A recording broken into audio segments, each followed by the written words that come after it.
हाँ तो मेरे प्यारे दोस्तों, कैसे हैं आप सभी। चलिए, इस ठंड के मौसम में हम आपको समानांतर प्लेट संधारिता के बारे में समझाएंगे। सबसे पहले आपको समझना होगा, ये हमारे राधे चाचा हैं। अब राधे चाचा जाते हैं बाजार और लाते हैं वहां से एक धातु का प्लेट। ठीक है, धातु का प्लेट वो लेके आए और ये धातु का प्लेट हमने ऐसे लिख दिया।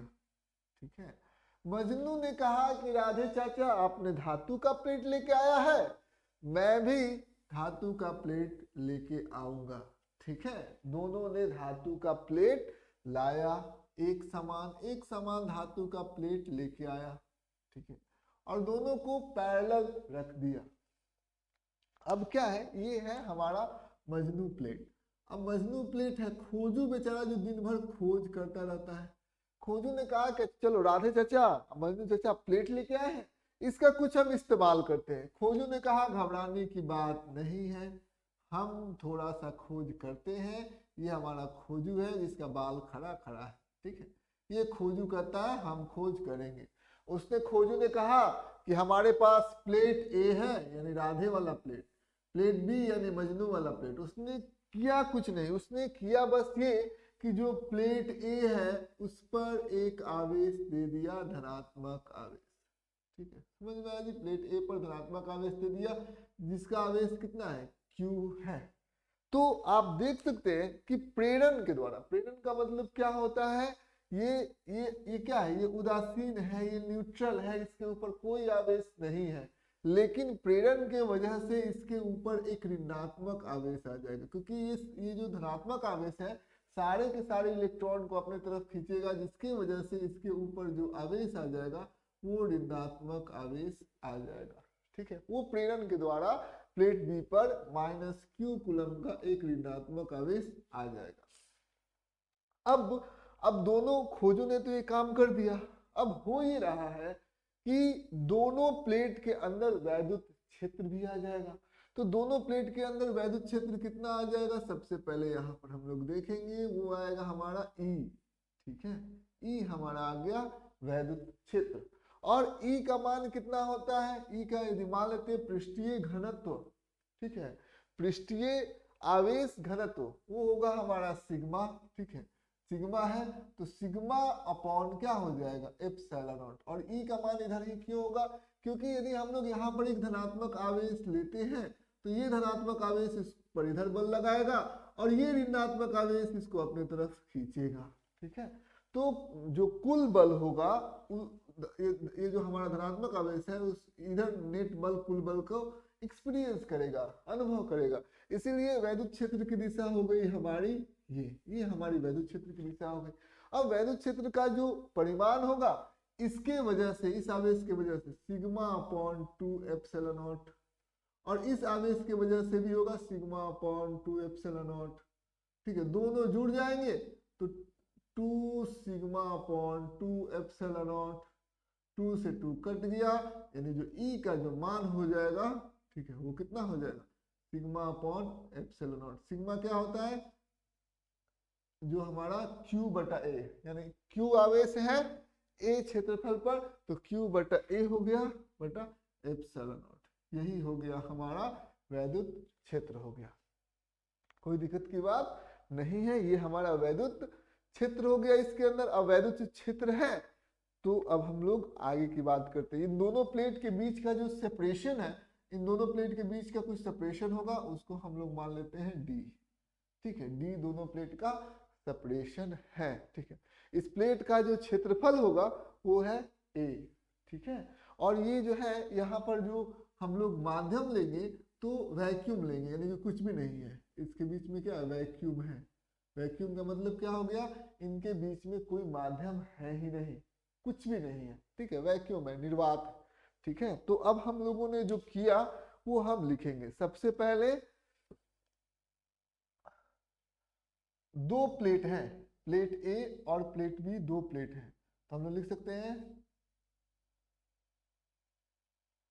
प्लेट ए और प्लेट बी, दो प्लेट है, दो प्लेट है, दो प्लेट है, दो प्लेट है, प्लेट ए और प्लेट बी दो प्लेट है। ठीक है, प्लेट ए पर प्लेट ए पर धनात्मक आवेश प्लस क्यू है। प्लेट ए पर धनात्मक आवेश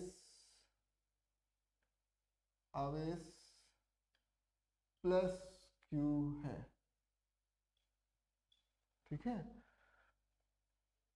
प्रेरण के द्वारा प्रेरण के द्वारा प्लेट बी पर ऋणात्मक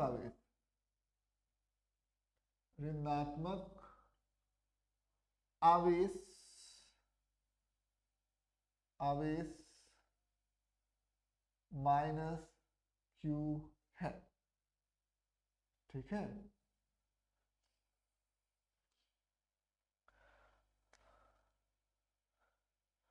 आवेश की वजह से आवेश के कारण, ठीक है, आवेश के कारण जो प्लेट पर आवेश है, आवेश के कारण क्या हो रहा है, आवेश के कारण प्लेट के बीच में, प्लेटों के बीच में, प्लेटों के बीच में, प्लेटों के बीच में क्या हो रहा है, प्लेटों के बीच में वैद्युत क्षेत्र है, वैद्युत क्षेत्र ई है, वैद्युत क्षेत्र ई है, जिसकी दिशा, यदि हम लोग उसकी दिशा की बात करें तो हम लोग कह सकते हैं वैद्युत यहां से, अब वहां से अब यहां पर बना सकते हैं, वैद्युत क्षेत्र की दिशा, वैद्युत क्षेत्र की दिशा, वैद्युत क्षेत्र की दिशा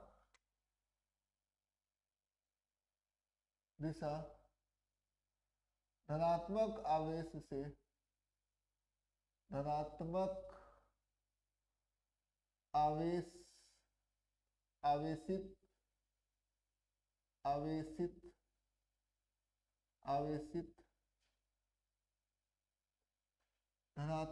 आवेशित प्लेट से या चाहे हम धनात्मक आवेशित प्लेट से प्लेट बी की तरफ है, प्लेट बी की ओर है, प्लेट बी की ओर है, ये हो गया प्लेट बी की ओर है, यानी कि धनात्मक आवेश ये हो गया, धनात्मक आवेश ये हो गया, और इस आवेश से प्लेट बी की ओर है, ये हमारा ई का दिशा हो गया। प्लेट का क्षेत्रफल ए है, प्लेट का क्षेत्रफल कितना है, क्षेत्रफल ए है, चाहे A1 हम लोग मान लेते हैं, प्लेट का क्षेत्रफल A1 है। ठीक है, प्लेटों के बीच की दूरी, प्लेटों की बीच की दूरी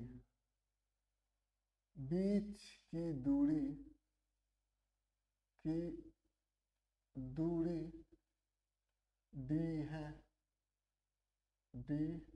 प्लेटों के बीच की दूरी हमारा डी है, दोनों प्लेट के बीच में दूरी कितना है, डी, इसको हम लोगों ने लिख दिया। ठीक है, पृष्ठीय आवेश घनत्व प्लेटों की प्लेटों की पृष्ठीय आवेश घनत्व, पृष्ठीय पृष्ठीय आवेश घनत्व, आवेश घनत्व कितना हम लोगों ने लिख दिया है, घनत्व सिग्मा है, सिग्मा है, ठीक है। पृष्ठीय आवेश घनत्व सिग्मा है, ठीक है।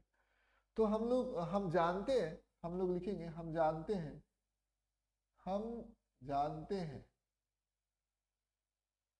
जानते हैं, क्या जानते हैं, ई बराबर जो वैद्युत क्षेत्र का जो परिमाण होगा वो कितना होता है, कुल मिला के हो जाएगा सिग्मा अपॉन एप्सिलॉन नॉट, ई का मान हो जाएगा सिग्मा अपॉन एप्सिलॉन नॉट, मतलब क्या, क्यू बटा A epsilon not.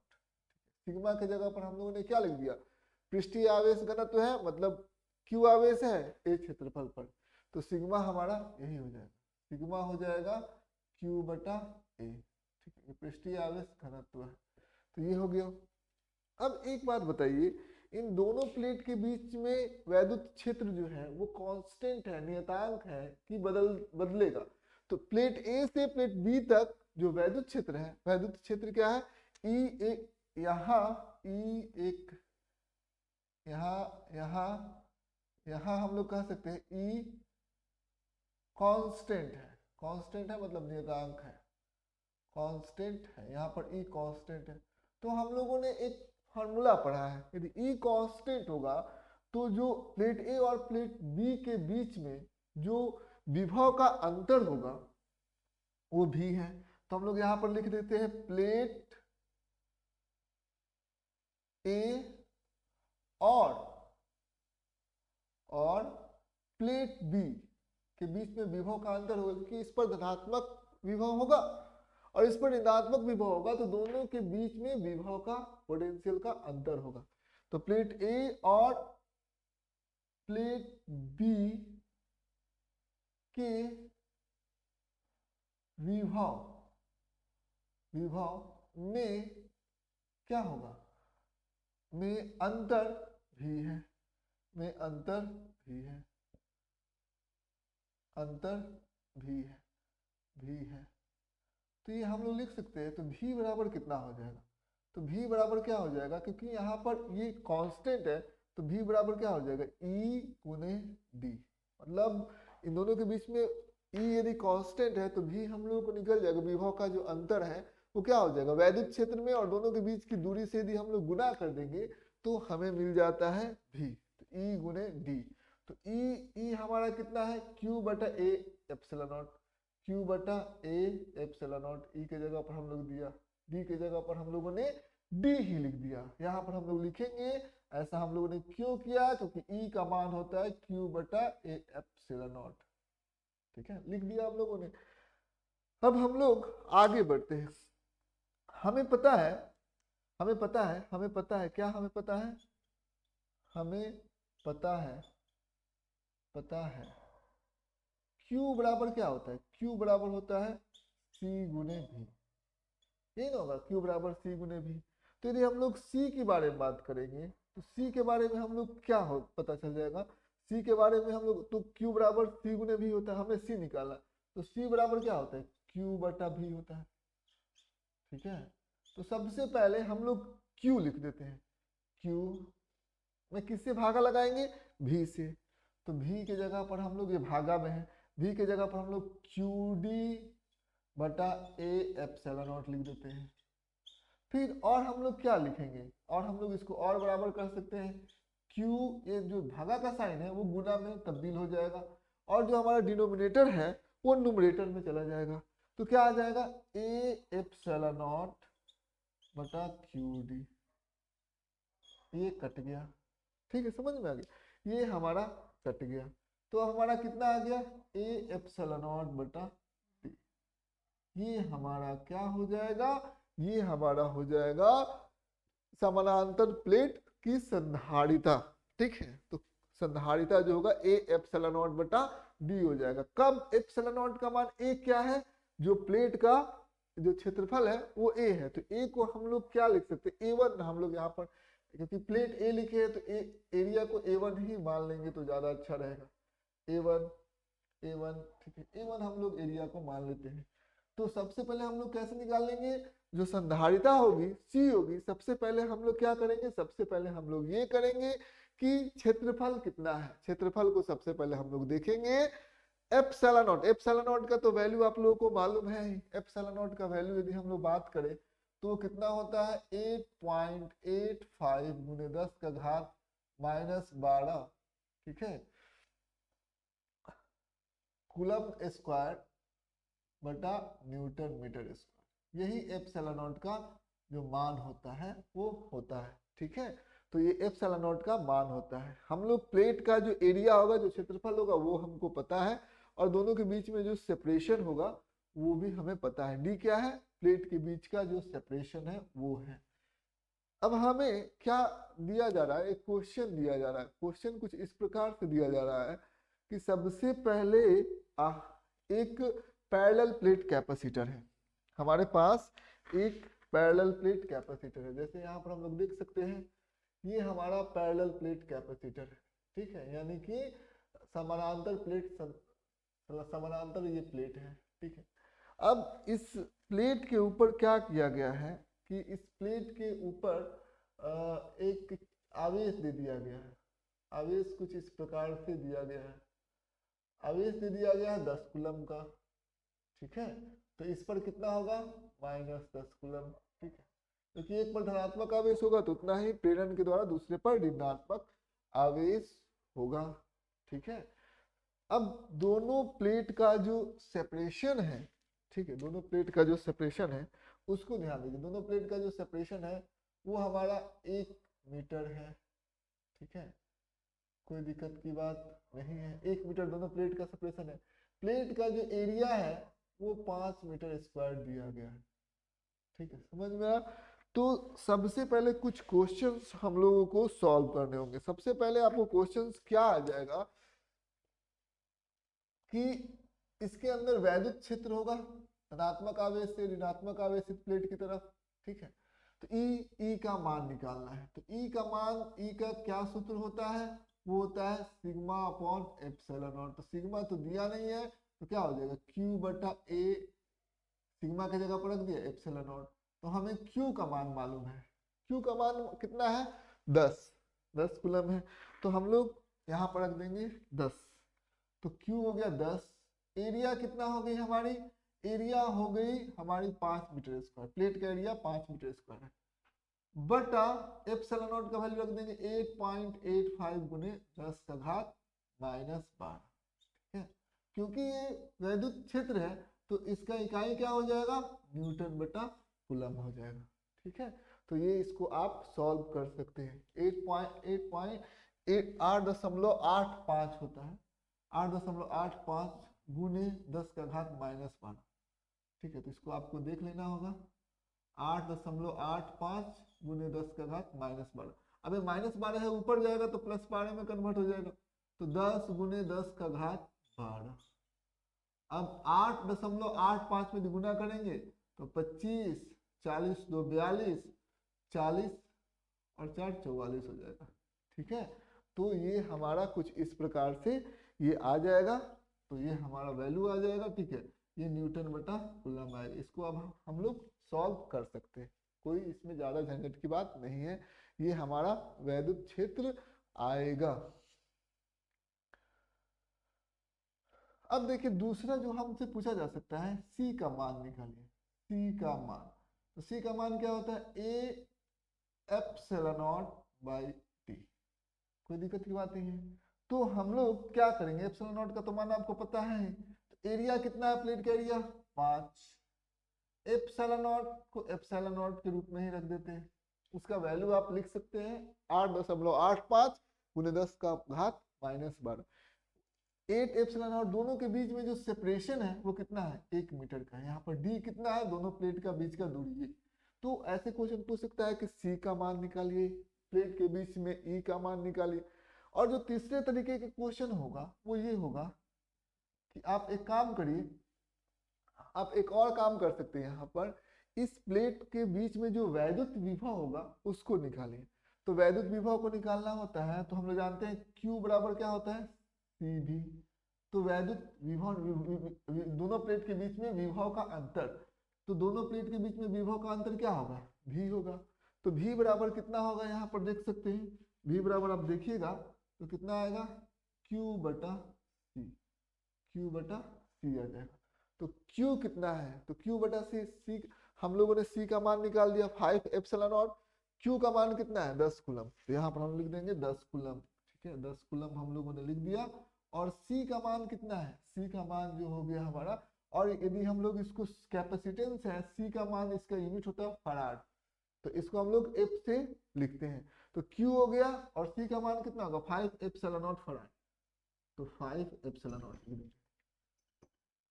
5 epsilon not, तो 5 दूना 10 हो गया, यानी कि जो हमारा V का जो मान हो गया वो हो गया 5 बटा एप्सिलॉन नॉट वोल्ट। ठीक है, ये चीजें आपको ध्यान से समझना होगा। तो उम्मीद करते होंगे आज का क्लास आप लोग के लिए इंफॉर्मेटिव हुआ होगा। ठीक है, तो इसी प्रकार से हम लोगों ने माध्यम दोनों के बीच में माध्यम क्या लिया है, कुछ नहीं माध्यम लिया है। ठीक है, मतलब निर्वात है, वैक्यूम है, समझ में आ गया। तो ये चीजें आपको ध्यान से समझना होगा। आज का क्लास हम लोग यहीं पर खत्म करते हैं। उम्मीद करते होंगे चीजें आपको समझ में आई होंगी।